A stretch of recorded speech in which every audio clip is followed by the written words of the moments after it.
అందరికీ నమస్కారం. ఒంగోలు మేయర్ను మార్చొచ్చా? ఒంగోలు మేయర్ మార్పుకు చట్టం ఏం చెప్తుంది?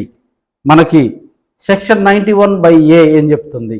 2021 మార్చి 14వ తేదీన కూడా ఒంగోలు కార్పొరేషన్కి సంబంధించినటువంటి ఎన్నికల కౌంటింగ్ ప్రక్రియ ప్రారంభమైంది. మార్చి 2021 18వ తేదీన కూడా కొత్త బాడీ ప్రమాణ స్వీకారం చేయటం జరిగింది.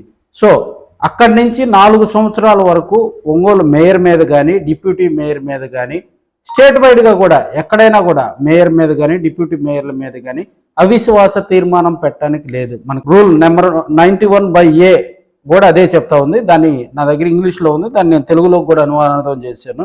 ఇప్పుడు మనం ఒక మేయర్ మీద గనక డిప్యూటీ మేయర్ మీద కానీ మనం అవిశ్వాస తీర్మానం పెట్టాలంటే 91/A ఏం చెప్తుందంటే, ప్రత్యక్షంగా ఎన్నుకోబడిన మేయర్ లేదా డిప్యూటీ మేయర్ పై అవిశ్వాస తీర్మానం ప్రవేశపెట్టాలనుకుంటే కార్పొరేషన్లో ఓటు హక్కు ఉన్న సభ్యులు మొత్తం సంఖ్యలో కనీసం సగం మంది సభ్యుల సంతకాలతో ఒక లిఖితపూర్వక నోటీస్ ఇవ్వాలి.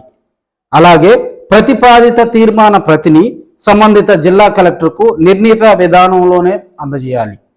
అయితే అధికారాన్ని స్వీకరించిన నాటి నుంచి 4 సంవత్సరాల లోపు ఈ తీర్మాన నోటీసులు ఇచ్చేందుకు వీలు లేదు. అది చట్టం. అదనంగా ఈ తీర్మానం 2/3 మెజార్టీతో ఆమోదించబడకపోతే లేదా తగిన సభ్యులు దాన్ని కోరమంటారు హాజరు కాక సమావేశం గనక జరగకపోతే తిరిగి అదే వ్యక్తి మీద అవిశ్వాస తీర్మానం ప్రవేశపెట్టేందుకు మరో ఏడాది వరకు కూడా ఎలాంటి అవకాశం ఉండదు. ఈ చట్టం నిబంధన ప్రకారం మేయర్ లేదా డిప్యూటీ మేయర్పై అవిశ్వాస తీర్మానం పెట్టడానికి కనీస అర్హతలు, సమయం మరియు పరిమితులు స్పష్టంగా మనకి ఇక్కడ రూల్ నెంబర్ 91/Aలో తెలియజేస్తూ ఉన్నారు.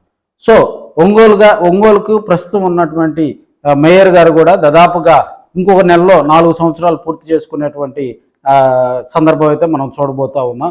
సో ఇప్పుడున్న పరిస్థితుల్లో కొంతమంది మేయర్ సీటు మీద కూడా కన్నేసినట్టుగా కూడా తెలుస్తుంది.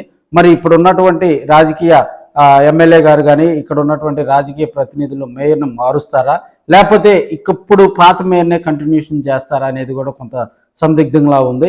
అయితే కొంతమంది మాత్రం ఆ ఆశావాహులు ఇప్పటికే వాళ్ళ ప్రయత్నాలు కూడా చేస్తున్నట్టుగా కూడా కొంత ఒంగోలులో అలికిడైతే నెలకొని ఉంది. రాబోయే రోజుల్లో ఒంగోలు మేయర్ను మార్చడానికి ఉన్నటువంటి సాధ్యాసాధ్యాలను కూడా మనం తెలియజేయడం జరిగింది. మరో వీడియోలో అసలు ఒంగోలుకి కొత్త మేయర్గా ఎవరు ఉన్నారు, ఆ రేసులు అనేది కూడా మనం తెలుసుకునే ప్రయత్నం చేద్దాం.